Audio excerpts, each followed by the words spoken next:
Good morning students. आज मैं आपको सांवले सपनों की याद पाठ के प्रश्न उत्तर समझा रही हूँ। प्रश्न 1, किस घटना ने सालिम अली के जीवन की दिशा को बदल दिया और उन्हें पक्षी प्रेमी बना दिया? उत्तर, बचपन में सालिम अली एयर गन से खेला करते थे। एक दिन उनकी एयर गन से निकली गोली से एक नीले कंठ वाली गोरैया घायल होकर गिर पड़ी। घायल गोरैया की दयनीय दशा को देखकर सालिम अली को बहुत दुख हुआ।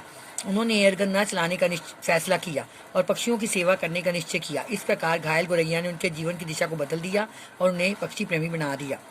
सालिम अली ने पूर्व प्रधानमंत्री के सामने पर्यावरण से संबंधित किन संभावित खतरों का चित्र खींचा होगा कि जिससे उसकी आंखें नम हो गई थी? उत्तर, केरल में स्थित साइलेंट वैली भारत का एकमात्र वर्षा वन है जहां वन्य जीवन प्रचुर मात्रा में है। कुछ सरकारी योजनाओं के कार्यान्वयन हेतु उससे सरकारी कदमों से खतरा पैदा हो गया था। तब भारत के पर्यावरण प्रेमी चिंतित हो उठे थे।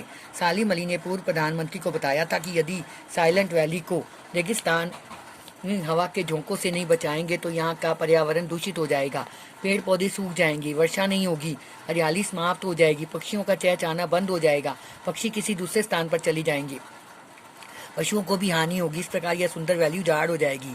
यह सुनकर पूर्व प्रधानमंत्री चौधरी चरण सिंह की आंखें नम हो गई थी। प्रश्न 3, लॉरेंस की पत्नी फ्रीडा ने ऐसा क्यों कहा होगा कि मेरी छत पर बैठने वाली गोरैया लॉरेंस के बारे में ढेर सारी बातें जानती है? उत्तर, जब लोगों ने लॉरेंस की मृत्यु के बाद उसकी पत्नी फ्रीडा को उसके पति के बारे में लिखने के लिए कहा, तब उसने उसमें असमर्थता जताते हुए कहा कि मेरी छत पर बैठने वाली गोरैया लॉरेंस के बारे में ढेर सारी बातें जानती हैं, शायद मुझसे भी ज़्यादा।